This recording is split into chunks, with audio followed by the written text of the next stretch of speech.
And welcome back to the Prospect Hour. We talk about Mets prospects, and I got a new prospect for you. Yovanny Rodriguez was a catcher in the Mets system who they signed last year, I believe.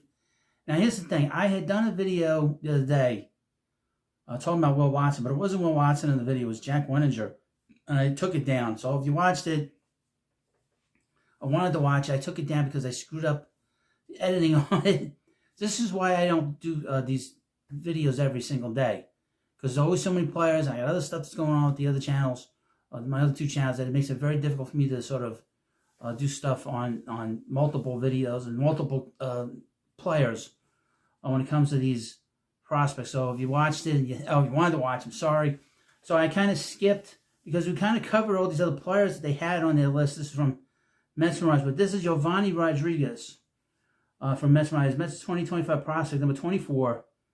Yovanny Rodriguez signed for $2.85 million as international free agent in 2024. So David Stearns signed him. So it gives you a good idea of where we're headed.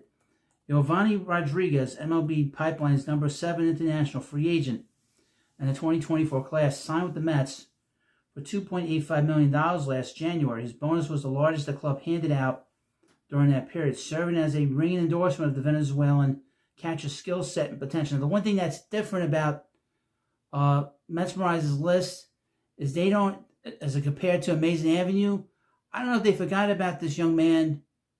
He was considered the best catcher in international ball. He was an amateur and from Venezuela. And I don't know if they forgot about him or they just didn't do. They didn't do a scan report on him. So I was very disappointed I didn't see his name pop up. But here we go. He made his professional debut on June 3rd for the DSL Mets Orange, where he would remain for the entire season. Rodriguez ultimately played 44 games, 33 of which included appearances behind the plate, also serving as the DH in 12. Perhaps the most encouraging development for the Mets and Rodriguez was his strong finish to the season, as he hit .341 with a .400 on-base percentage, .568 slugging percentage, with 13 RBIs and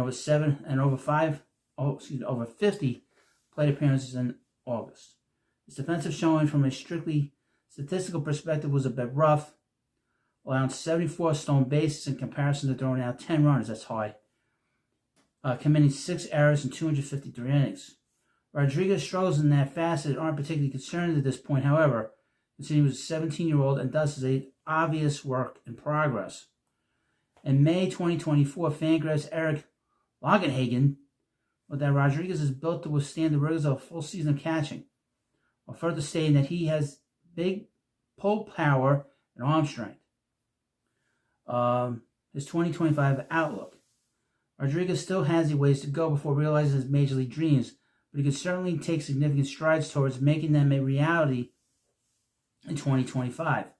He'll likely see time in the DSL to begin the year, though he could certainly eventually make his way to the Florida Complex League or even Single A St. Lucie if he performs well, much like fellow backstop Diverson Gutierrez accomplished last season.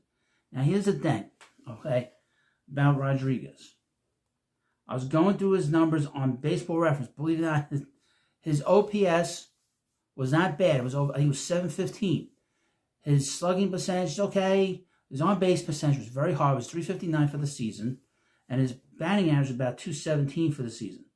Now, that doesn't sound like much, especially the average. But the fact of the matter is he's 17 years old playing against, probably players that are a little bit older than him or at his age. That's doing a good job. He did a good job last year. So we'll see. And we'll keep my eye on him, and we'll keep our eyes on him. He's a very promising prospect. And that's one of the positions the Mets have a strength in, is behind the plate. So that's the one thing that's good about the Mets farm system, is they have a lot of strength behind the plate. Gutierrez, Rodriguez, Ken Parada. We'll see. I have an article about Parada. I'll go into it at some point on this channel where he's talking about how he changed his diet. We'll see. Whether he changed his attitude, that's another story. But hopefully you like this video. And I apologize to anybody that watched the last video that I posted. It said Will Watson. It was not Will Watson, obviously. It was Jack Wenninger. So thank you for watching this video on Yovanny Rodriguez, the catcher prospect of the Mets farm system. And thank you for watching, and I'll see you later.